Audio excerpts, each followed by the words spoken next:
In a football stadium, a match between two arch rivals has begun. The spectators are enjoying every second of it and cheering for their respective teams. However, one particular man seems to be scared. He knows something that no one else does, that the stadium will explode if the noise level exceeds 100 decibels. There is an indicator inside the stadium that displays the noise levels. As the scared-looking man is on the phone talking about the possible explosion, a fan overhears him and inquires about the matter. With an anxious look, the man reveals everything about the possible explosion.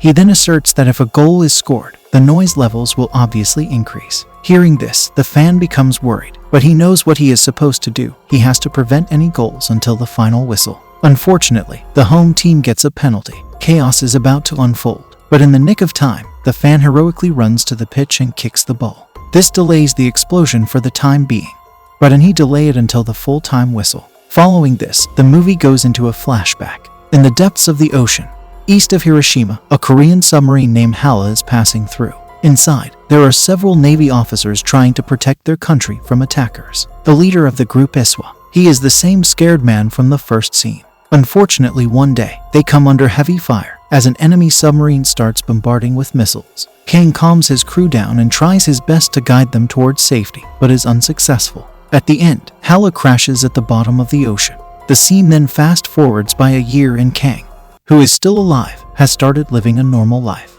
He has retired from his duties and spends most of his time with his wife, Yoo-jeong, and daughter, Seol. One day, as he is heading to a press meet, suddenly, he receives a call from an unknown number. The person on the other end explains that explosives have been planted at an amusement park and also at a major's house. He then asks Kang to select a location among the two, but as expected, the latter hangs up. Following this, Kang attends the press meet where he is asked about the submarine disaster that killed many crew members. One of the reporters even asks Kang if he did anything to help the situation at all. However, he does not answer any of them and remains silent. Next, the major receives a parcel at his home, and on opening, he finds a bomb inside. At the same time, another bomb is found at the amusement park as mentioned by the anonymous caller. Sadly, before the major can react, the bomb explodes, leaving his whole family injured. In the next scene, Kang's wife, Yoo-jeong, receives a call informing her to arrive at the amusement park as soon as possible. Right then, the bomber calls Kang and orders him to install an app on his phone.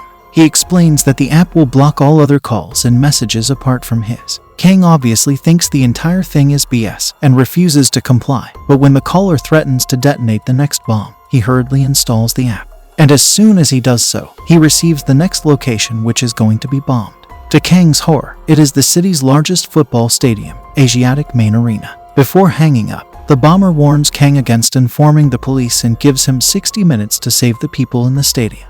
Kang wastes no time and rushes to the Asiatic Main Arena where a club football match is being held.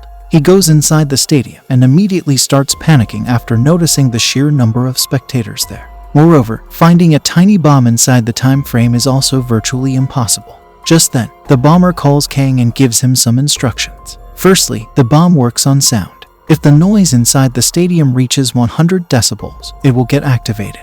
The bomber also reveals that the bomb is inside the VIP sitting area. In the meantime, a news reporter, OD, hears Kang talking to the bomber. He recognizes him as the captain of the doomed Hala submarine and inquires if everything is fine. Kang simply mentions that a bomb is going to explode if they make too much noise before walking away. Hearing this, OD becomes terrified and he starts brainstorming ideas on how to control the crowd. When nothing comes up, he covers his mouth and rushes to the field in an attempt to distract everyone. The plan works for a while, and the crowd becomes silent, but soon he is taken away and the match resumes. Meanwhile, Kang is still on his way to the VIP sitting area, which is exactly on the opposite side of the stadium. Unfortunately, at the same time, the match goes to penalties and a player scores a goal. This prompts the crowd to go wild, and the sound level easily crosses 100 decibels, hence activating the bomb. Soon after, an anxious Kang reaches the location and starts searching the room haphazardly. Luckily, he finds the bomb inside an aquarium and takes it out. He then asks everyone in the VIP area to evacuate.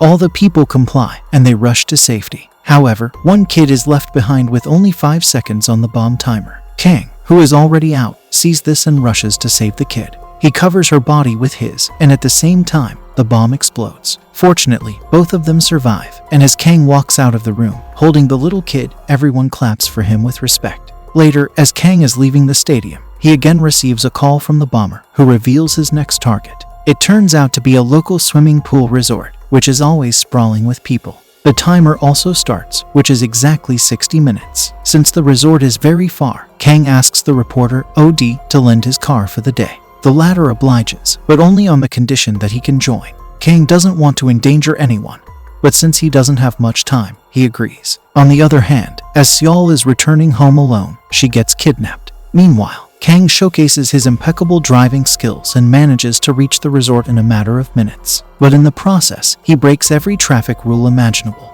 Right then, Kang receives a call from the bomber, and this time, he also receives a picture. It is of his daughter, Seol, who has been tied and placed inside a black car. The picture devastates Kang, but he quickly regroups and focuses on the task in hand. He then proceeds to the swimming pool, but not before ordering OD to search for the black car. Shortly after, Kang starts looking for the bomb around the area. He suspects that it is inside the water like the last time, and surprisingly, he is correct. To get a closer look, Kang dives inside the pool and tries to disarm it. Elsewhere, at the amusement park, his wife, Yoo Jeong, has arrived at the scene, donning a bomb suit on. It turns out that she is one of the best bomb diffusers in the city, and that's why she has been called upon. Unfortunately, while she is trying to concentrate, a couple living in the nearby apartment makes a loud noise. This activates the bomb and the clock starts ticking. At this instance, we are shown the scenes of two places, the swimming pool and the amusement park, where the husband and wife are trying to defuse the bombs. The situation is tense in both the places, and at the end, they decide to shield the bomb with their own bodies, hoping that it can save people. However, when the timer runs out, nothing happens. Officers at the amusement park assume that it is a prank, but right then, Kang receives a call that is connected to the timer near his wife. Now, both of them can hear each other. Yoo Jeong can also see a picture of her kidnapped daughter inside the timer. Then, the bomber speaks up and reveals that a large explosive is set under the ground where Yoo Jeong is standing. She can run, but if she does so, little Seol will be killed. Kang, who is hearing everything, begs his wife to run away, but she doesn't move an inch. A short while later, a large explosion occurs, which tosses her a few meters away. At the parking lot, OD discovers the black car he was looking for and somehow opens the door. But as soon as he does so, a small explosion occurs, causing him minor injuries. Kang also arrives at the scene but doesn't find any signs of his daughter inside the car. In the following scene, we are finally shown the mastermind behind all the terror attacks. He is Tae Seong, ex-Navy, who was a part of the Hala submarine when it came under attack. His brother was also in the submarine, but he passed away on that fateful day. Now, Tae Seong is doing all this to take revenge on the government and Kang for their arbitrary decisions. Elsewhere, the city's section chief officer, Young Han, is informed about the explosion at the amusement park. He is also told that the bomb diffuser, Yoo Jeong, is still alive, which makes her an obvious target for the bomber. Hence, Young Han asks his driver to take him to the hospital immediately. But before they can reach, Tae Seong enters Jang Yu's medical room and kills her security guard. On the other hand, Kang and OD go to meet an ex-Navy officer and inquire about Tae Seong's whereabouts. The latter gives them an address and so the search begins. After a while, Kang enters the perpetrator's house where he finds a lot of materials scattered around.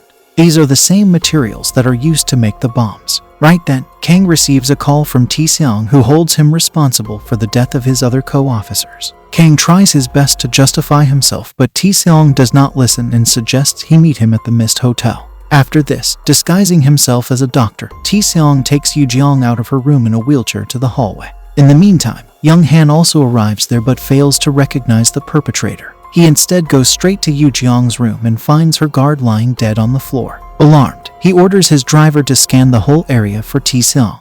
The latter does find him and initiates a fight, but in the process, he gets killed, allowing Tae Seong to drive away with Jang Yu. Meanwhile, a worried Kang calls Young Han and explains the entire situation to him. He also reveals about the bomb-related materials found at the perpetrator's house. Soon, Kang and OD arrive at the Mist Hotel and begin searching for the bomber. But instead, they find little Seol sleeping on a couch wearing a jacket covered with explosives. Meanwhile, Young Han and his team inspect the perpetrator's house and deduce that the explosives are connected to different chips and it is difficult to defuse them. Elsewhere, Tae Seong enters the seminar hall of the Mist Hotel, wearing another jacket full of explosives, and greets the crowd. Hearing his voice, Kang rushes to the hall and confronts him. He tries his best to calm the bomber down, but to no avail. Tae Seong keeps on accusing Kang for the death of his brother, Tae Ryong, and several other officers. He also belittles him for taking advantage of the situation for his own benefit.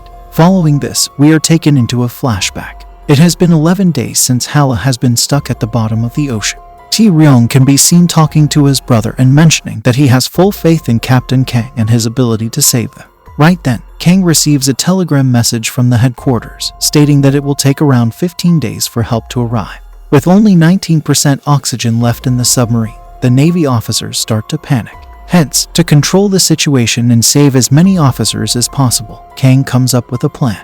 He cuts a string into different lengths and informs the officers that whoever gets the longer length of the string will survive and the others will have to sacrifice themselves. One by one, the officers start pulling the strings from Kang's hand and let fate decide their survival. Tae-seong gets a longer string while his brother, Tae-ryung, pulls a shorter one. Tae-seong tries to protest against the captain, but he is pushed away. Then, right before his eyes, Tae-ryung and the others who got shorter strings are forced to leave the place. Back to the present, Tae-seong tells Kang that his wife is trapped inside a car parked outside the hotel. Now, he only has 3 minutes to save both his daughter and wife. He also mentions that Kang needs to take the jacket he is wearing near both to disable the timers. With the clock ticking by, Tae-seong makes the situation even more difficult by attacking Kang. The two go back and forth for a while, but in the end, Young Han arrives and shoots Tae-seong dead. Following this, with only about 90 seconds left, Kang jumps from the top floor of the Mist Hotel and manages to reach his wife. He then defuses the bomb in the nick of time and saves her. But by this time, only 23 seconds are left on the timer. So, without caring about anything else, he drives the car inside the building and finally reaches his daughter. He then gets out of the car and defuses the bomb right before it explodes. In the last scene, Kang accepts his mistake and takes responsibility for the dead officers in front of the media. He mentions that the incident happened because of his silly decisions and that he should have acted more wisely. The movie ends with Kang visiting the tombstones of the deceased soldiers and giving them his final tribute.